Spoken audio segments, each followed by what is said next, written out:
I'm going to make a video response. Sometimes I find it easier than writing, or people actually find it easier to listen than to read things that start sounding ambiguous or complicated. Okay, the post asks, do you want peace?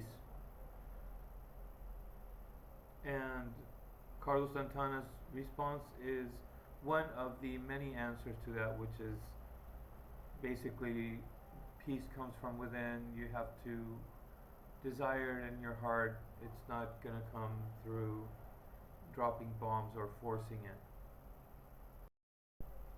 As I look at everybody's responses, I kind of see a spread of all the many different things that have been a proposal or a solution or a response to that question.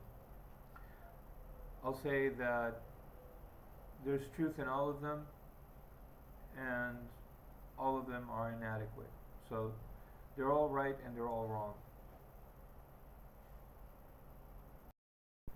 What that means is that we legitimately feel something that has a path to something that is true,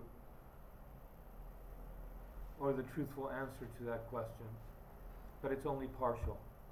And there's other parts that maybe sound like they're opposite, but they're just another part of the same human truth. Basically, some people say it's too difficult, we're never going to achieve it. We've demonstrated that we keep falling into war and genocide and murder. And yet, to that, we can also say humanity has also demonstrated that it knows how to live in peace. I mean, you can't deny that. There have been communities, there are situations, there are all sorts of social situations that we can think of that occur around us all the time, that demonstrate we are perfectly capable of not needing even too many rules or too much authority above us to sort of want to go there, to know how to live, to know how to respect, to know how to listen, to know intuitively when we're wrong, when we're out of hand, when we're out of line. Things fall in place. We also have that natural ability. In fact, it probably is our most natural state, because evolution doesn't create living forms for them to fight. Evolution designs and creates natural forms for them to exist and thrive in a stable way. The things that we encounter when coming to this earth are challenging of evolutionary will, and so other things start happening, and we develop intelligence in order to overcome those obstacles that evolution is always seeking, which is to arrive to that perfect, optimal functioning form of its design, or manner of its the design of its form, whatever living form we're talking about.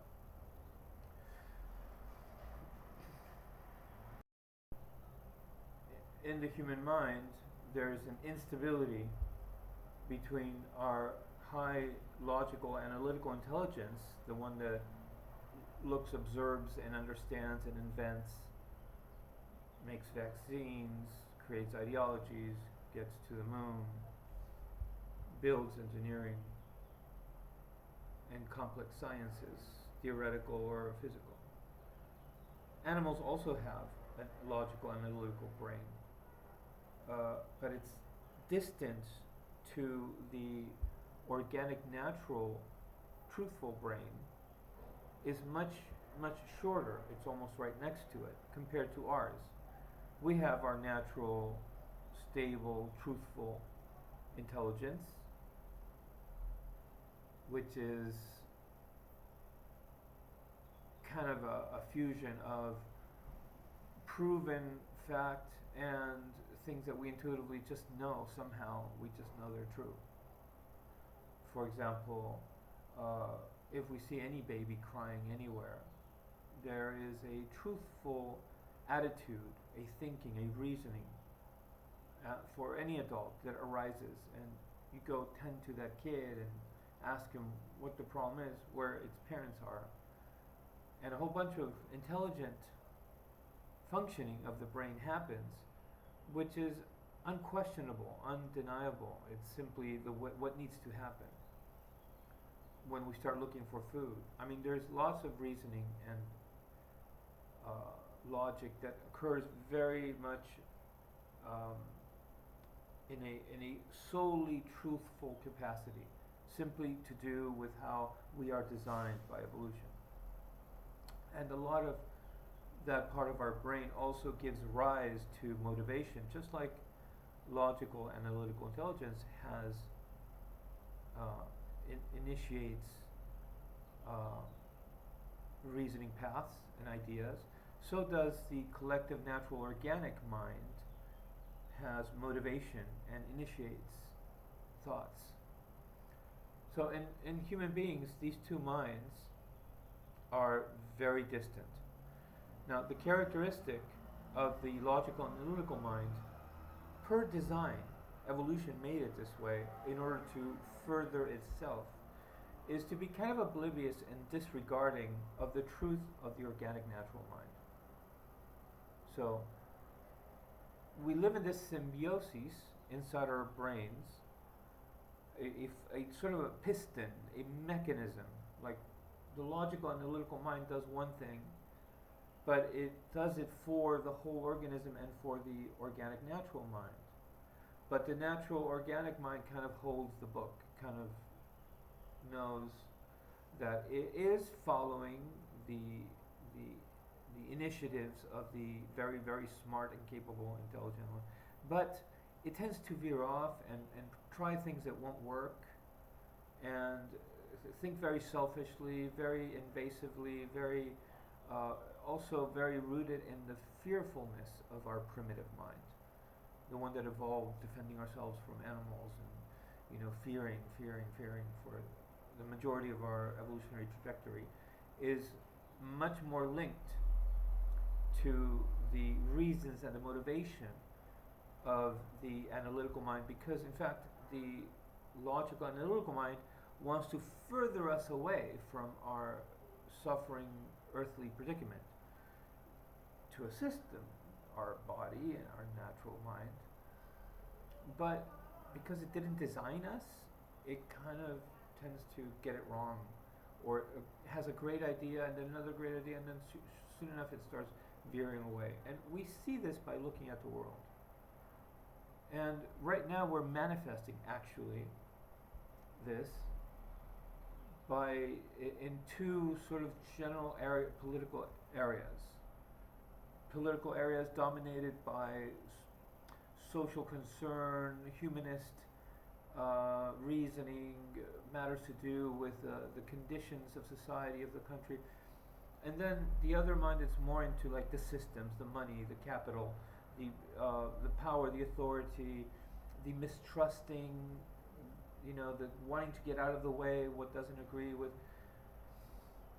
Now there's egoic mind or logical mind in both sides, and there's natural collective mind in both sides.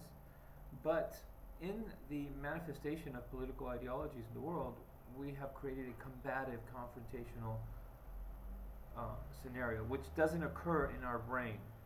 In our brain, we are symbiotically, these two parts of two forces in our minds are symbiotically linked. They're more based on tolerance. We just kind of like adapt and let it go ahead and do this. And that's okay. Let's do what it says. Let's all adapt to that until somebody says this is crazy. We can't be abandoning our children. We can't be not caring about our elderly. We can't live amongst so much contamination and pollution. We absolutely cannot accept this. And so it sounds the alarm, and everybody concurs, and the analytical mind kind of says, yeah, I know I make mistakes. What do I do now? And so in the functioning of the brain, the human brain, there's a symbiosis that does not battle it out does not try to win the other side. But in the earth, in any case,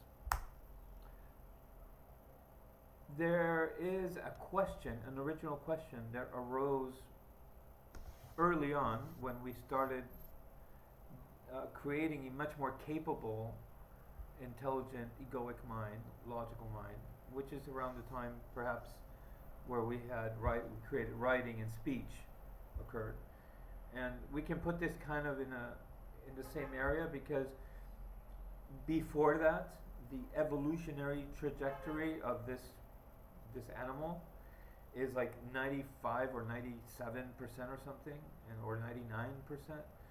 And only when we started, suddenly something happened, and we started writing and talking, and immediately afterwards writing, and boom! All of a sudden, what do you call that? The parabola of exponential acceleration of evolution occurred. Something happened. But we're still carrying that 97% in us as part of our foundation, which is creating a lot of problems because it motivates the selfishness and the fearfulness behind the logical analytical mind. And it also dwells in suspicion and uncertainty and shyness in the collective organic mind. So it's the primitive trajectory of human beings is also at the base of this symbiosis that happens in our mind. But it produces a question. That question arises from when we started thinking in a lot better detail about our social description. We had language and we were writing and we're making symbols and we have all these things now that we're doing in agriculture and a bunch of things and building. And we started noticing, because we don't actually, in our mind, we don't see a distinction between these two minds. What we see is that the one thing that we did, the things that we did to be good for us, ended up like veering off and hurting us back. Weapons, chemicals in agriculture, a political solution that ended up failing and killing a bunch of people, or produced imbalances, disproportion, and lies. A boarding school that ended up traumatizing kids. A vaccine that ended up producing cancer. I mean, that from the very beginning, we started seeing that our own intelligent actions were like going against the primary only forward will of life, love, and evolution. Because evolution, all beings, all living forms start with a single directionality, which is a forwardness. It's like, imagine light running through each living form, pushing that living form forward. And so we're just going to live, and we start seeing, and we look, and we understand, and we eat, and we grow, and we mature, and then the gasoline runs out, and our bodies can't live anymore, and we expire. But there is actually no duality or polarity, or yin and yang, or dark and light, or nothing like that in the creation, and the original creation of life in the universe. There is light that arrives at planets at the right place, at the right distance, with the right chemistry, and whatever, and all of a sudden this combustion starts happening. So there's forwardness, there's combustion, and there's continuing always forwardness and evolution. And evolution moves forward with this two sort of like pushing the whole thing and then prodding over there, pushing and prodding of the collective organic mind and the egoic logical mind. In animals, we barely perceive it. It just seems like it's life creating forms, collectively, organically.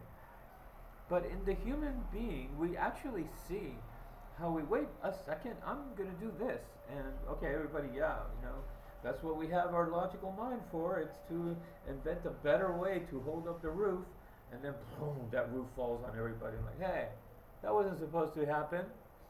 That first question that wasn't supposed to happen Like, what is happening? Why do we do this all the time? Why do we keep hurting ourselves? It's called the original question.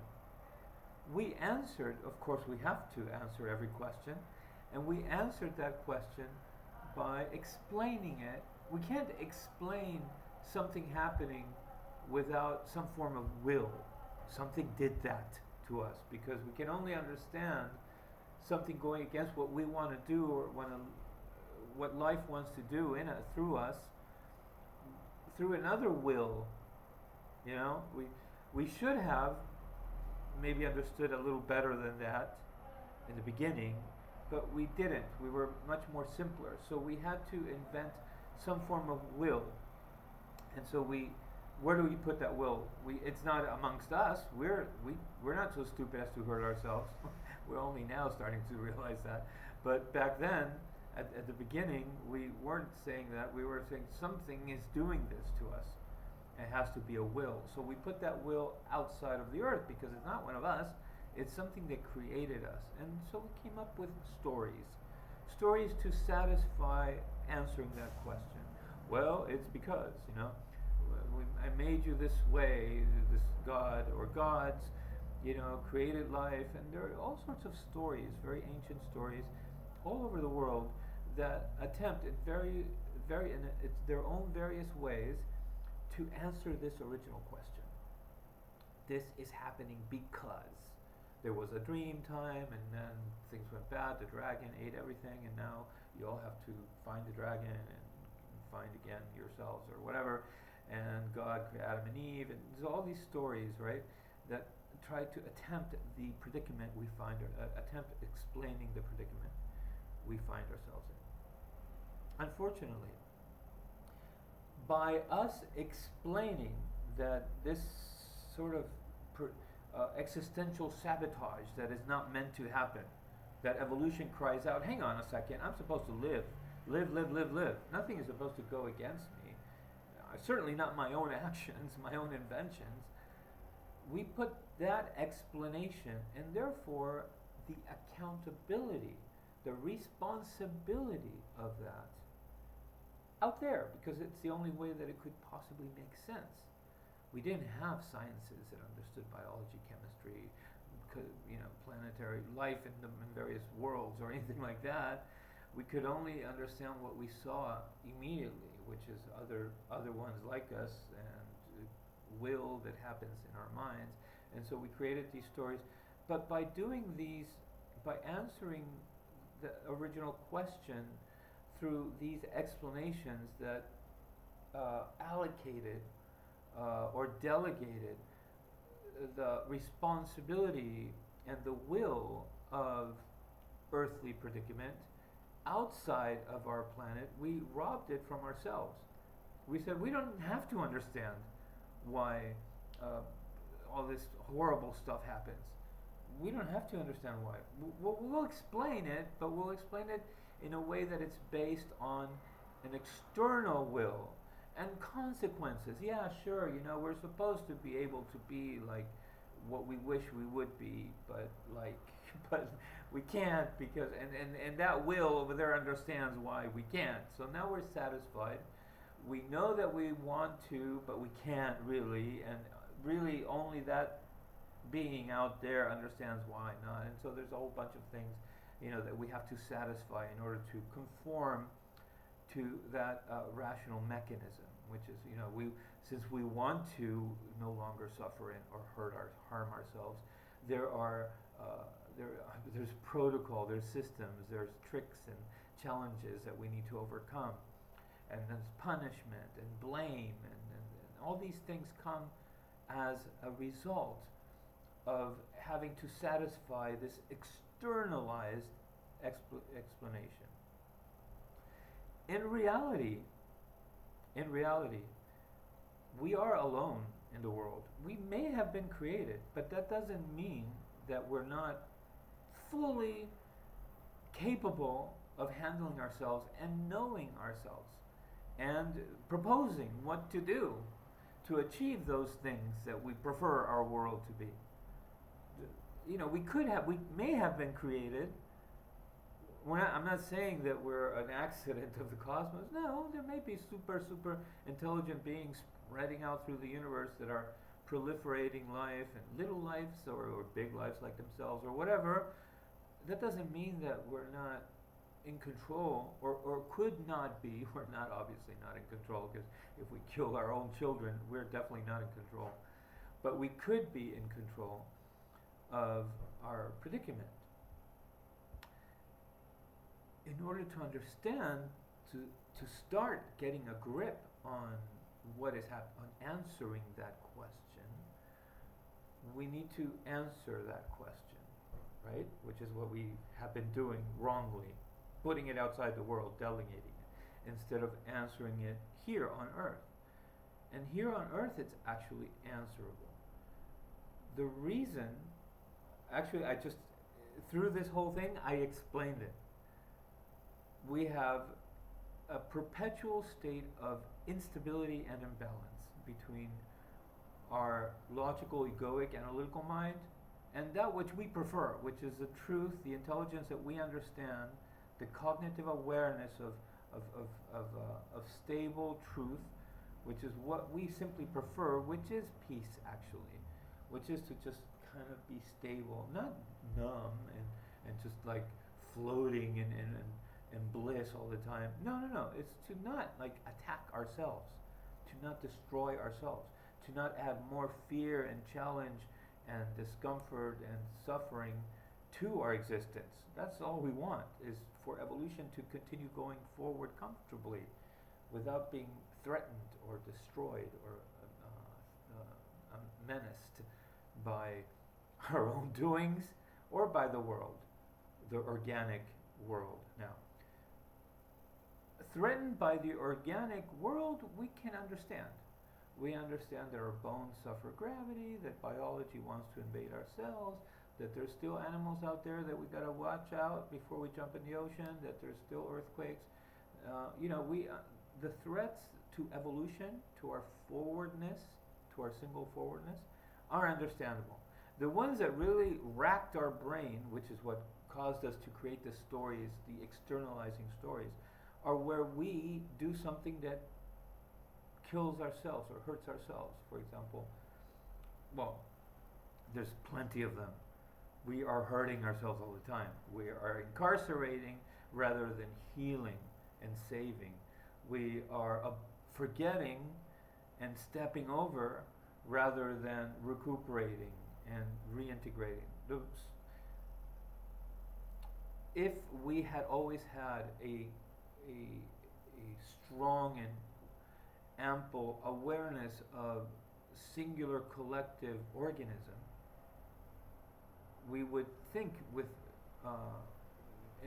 a lot more eloquence regarding political, social conditions that require,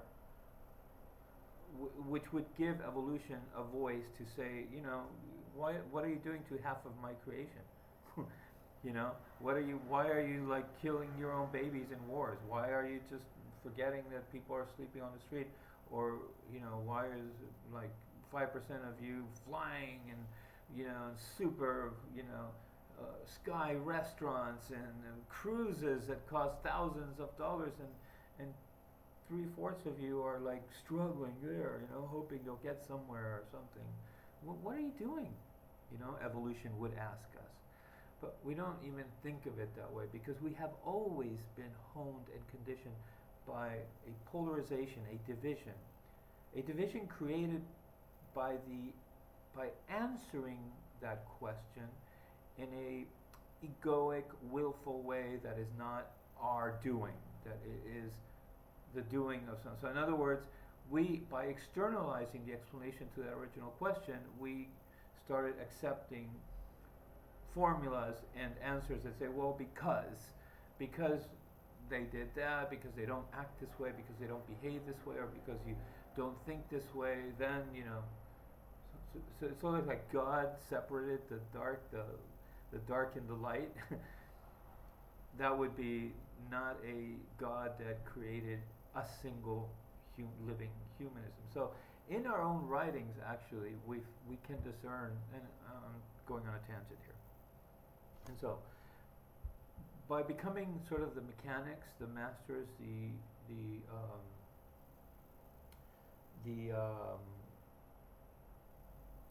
can I say this? Accountable, responsible owners of our own predicament, in particular the things that we'll do to ourselves, the things that command and rule over understanding our own behavior, because it's not about imposing will upon each other. That's where the difference is. When we easily allocated predicament outside the earth to gods that know what they're doing, we had to explain everything else that included blame and reasons for us betraying one another, because basically that's what evil is. That's what bombing innocent people, what not caring about contaminated food or water is, what selfish hoarding, ideological greed in various institutions or political philosophies or what have you is. It's a betrayal. It's a betrayal because one would start first from an integral understanding of the collective. So when you understand the whole organism as one human being, each individual is different, like a snowflake. We're all different. But first comes the order of the collective. We first have to think for ourselves to benefit ourselves on this world, because we're apparently all alone, and we got to take care of ourselves. And so the first starting line is the whole collective. And when you stand on that, and then you start building all logical reasoning behind understanding the actions that effectuate upon us our own inventions, it starts sounding very different when you are the one who's accountable for all of us, when each one of us or all of us is accountable for all of us, than when you start on a premise of division, which is what we have always done. By establishing a premise of division, we create a world of logic and reasoning and books and explanations of everything based on that division. Because the original answer was a division.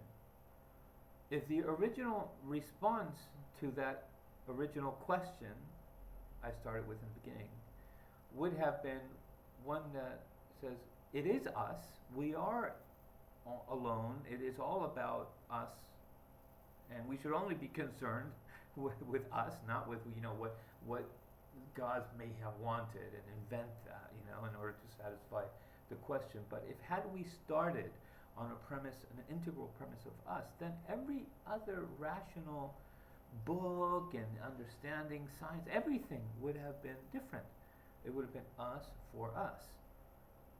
We may understand how things form different areas, different conditions, the modulation, even different languages. We're still the same human being, even speaking different languages, even having different nations, even having different cultures.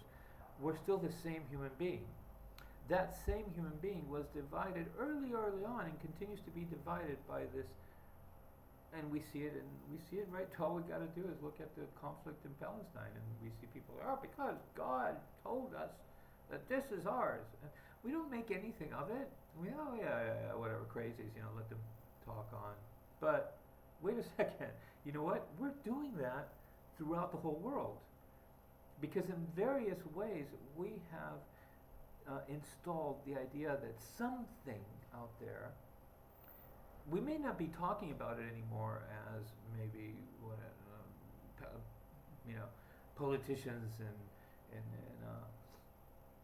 Tel Aviv are now going back to biblical rhetoric.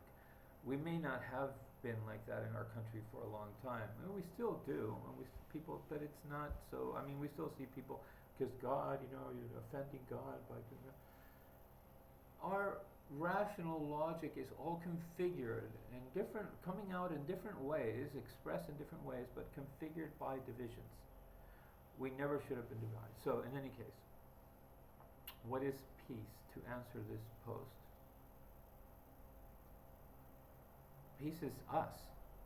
We are already peace and stability, because every living form on the planet would find a way of optimally fulfilling its design in an environment of peace.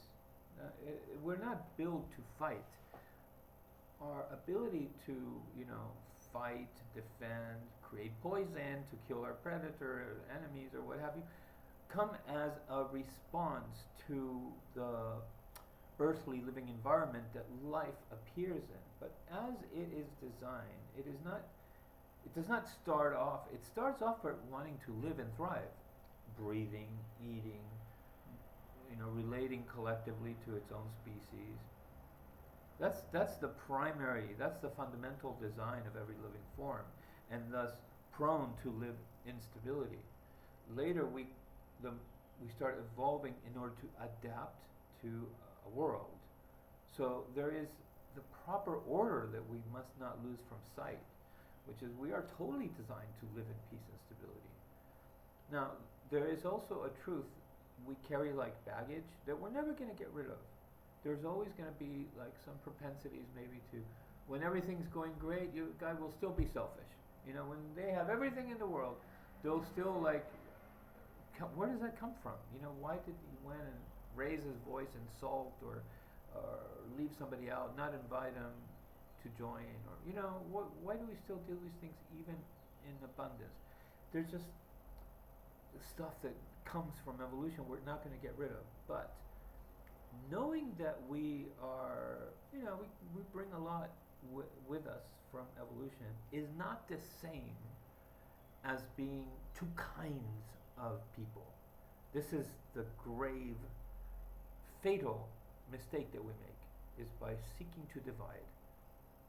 When we seek to divide, it is the logical mind, egoic mind, no longer serving its purpose, its creator, its body, the organic mind, and the whole physiological entity in which it evolved to serve.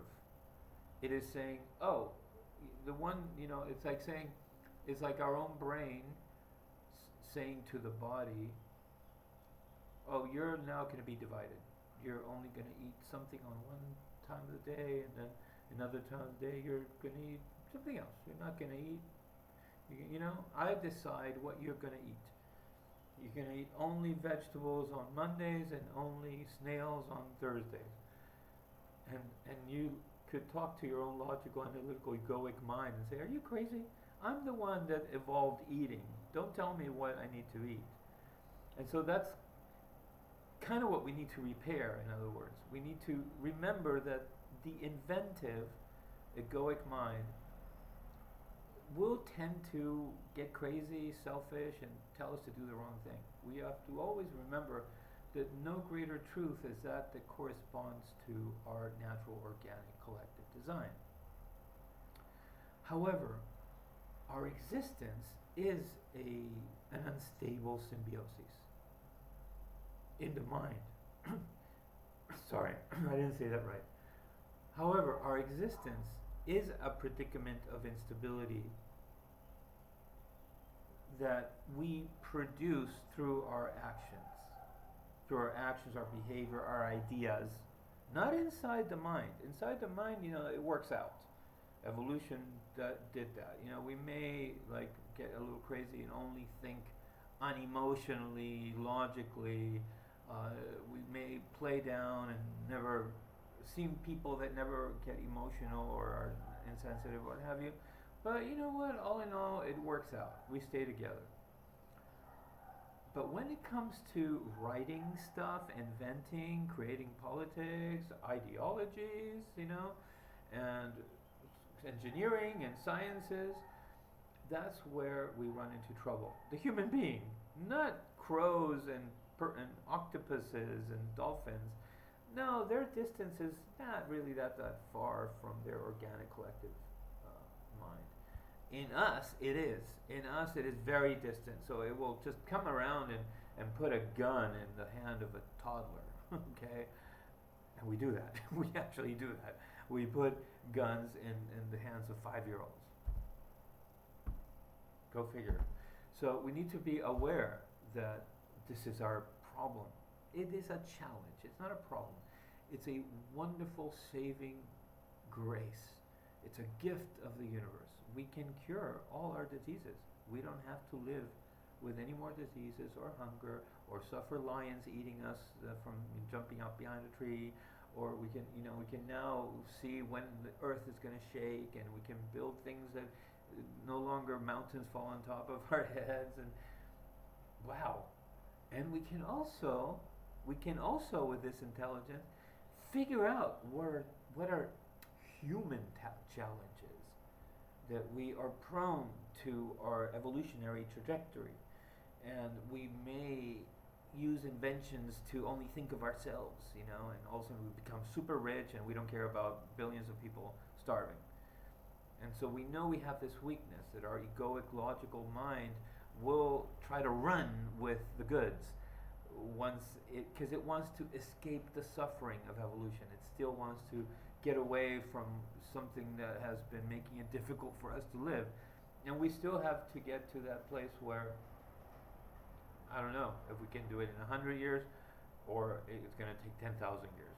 I don't know. But we can know what's happening to us right now and understand how we are. But we won't become the masters of our own funky design and design accordingly and attend to where we just simply can't fix that problem, but we can be aware that it will always happen and attempt to heal it instead of punishing it, instead of hanging it, instead of blaming it all on those or these.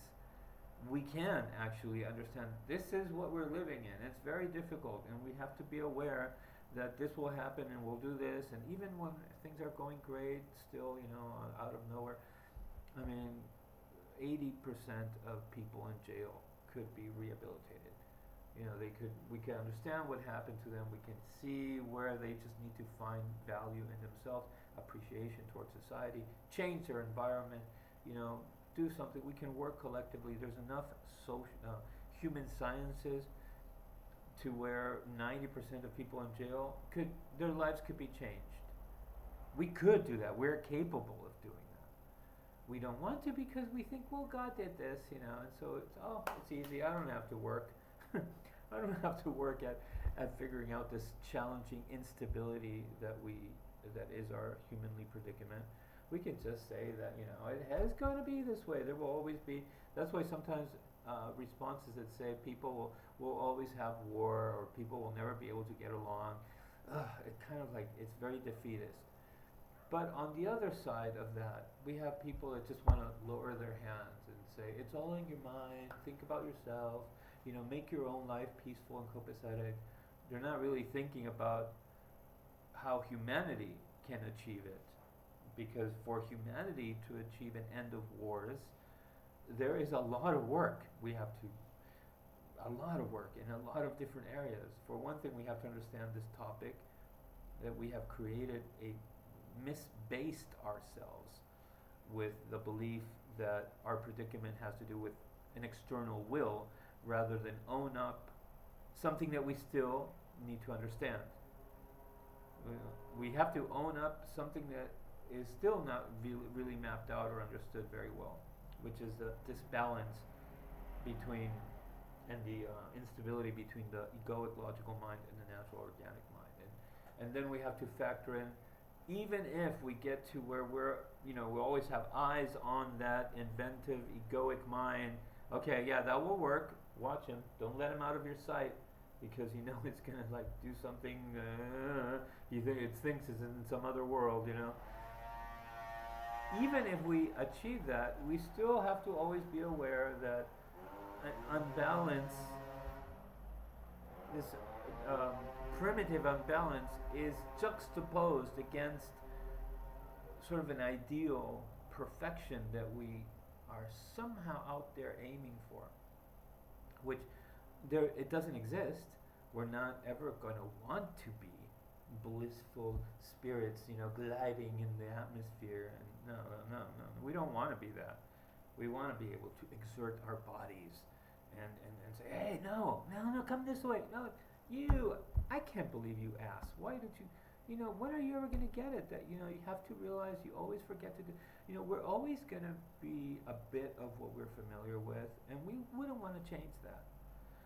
But still, we have a capacity, something that is driving that, all of us, egoic mind and organic mind, towards something that is out there, and we're not sure where it's going. We know evolution is heading that way, and we're now saying, evolution, we're going to help.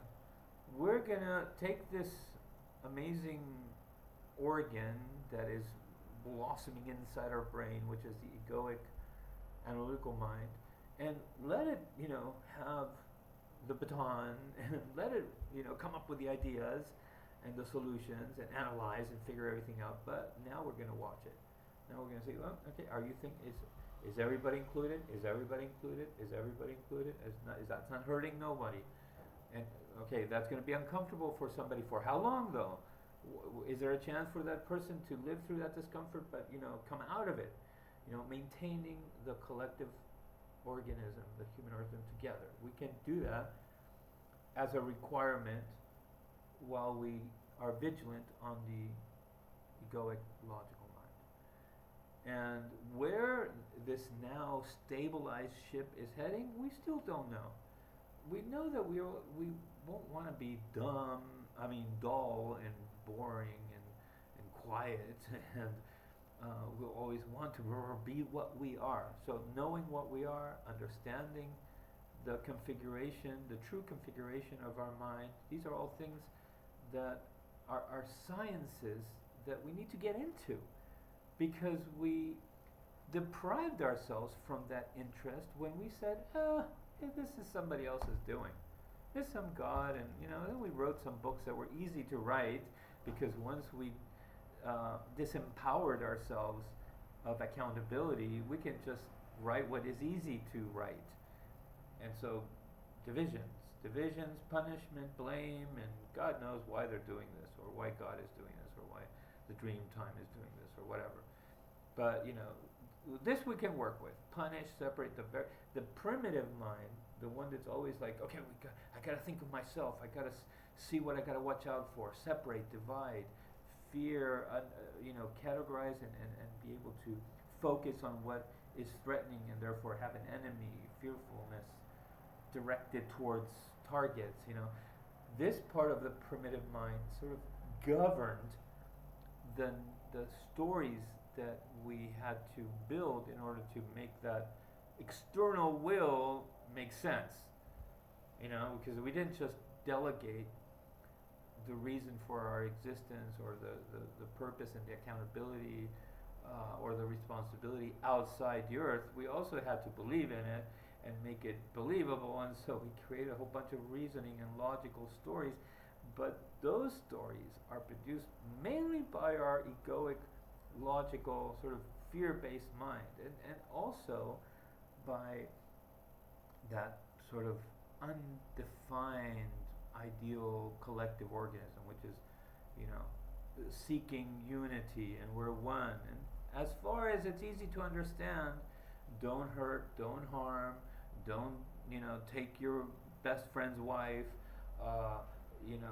God is love, and so there's hope. You have to have hope in there, because hope is very real. Hope is something that is very strongly part of evolution. So it makes it all possible. Even before the worst predicaments, there's a hope. The mind produces hope so that we can continue. So there are parts that are more to do with the collective organic part of our force of our brain that is also in Scripture. And then when you look at Scripture, you're like, what? It's exactly, who wrote this? It's crazy. It's saying the opposite of itself all the time. Guess what? Guess who wrote it? We did. That's why it is contradictory, because on one hand we want this, on one hand we want that, but it's all about what we want, and none of it is something that explains what is really happening in our brains, the relationship between the two cognitive intelligences. one that is firmly rooted in the design that is true and simply is, and one that is rooted in the ambition of the high thinking, logical, egoic mind, intelligence.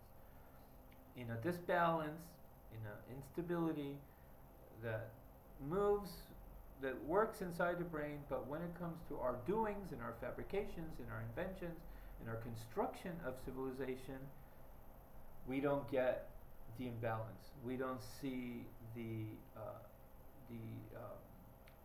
self-detrimental, self-destructive undoings. We don't appreciate what we did before, or extract the good of what we did. We just don't, are out of control. We don't know what we're doing. We're just kind of going, and letting our own inventions destroy us, poison us, kill our children. We think that we have to overcome with power all the time. And we think we need to get out of the way those that must be wrong entities somewhere. We find what must be wrong and we get it out of the way, and we must prevail and always be right, and judge and punish those that are trying too hard to say their truth. It's just crazy. We're out of control because we don't see what's happening to us. That question, what is happening to us, has been answered, has always been answered wrongly. It has said, well, there is no need for an answer, in other words. That's kind of what we did. We don't need to answer. We could just make a story that it is somebody else's idea, some god or gods or whatever, and they did this to us. And so everything, even modern day science fiction that, creates fantasy stories about other intelligence or aliens creating life in the world, or not, or coming to, are based on these ill-configured streams, patterns of thinking that we have always lived with. And so it never occurs to us that maybe these aliens, these extraterrestrials, did something that actually we understand. We may have tried to do this ourselves. That they can do it on their own. We're just going to watch and give them the tools so that they can get on their 2 feet on their own. And we're just going to wait for them to realize that somebody did this for them, until they decide to come look for us to say thank you, or to share their lives with us. That could be a science fiction movie, but nobody has thought of doing that. They're always like these fights, they come to invade. All right, well, I hope I answered the question of the post somehow. I hope you find an answer or answers in this.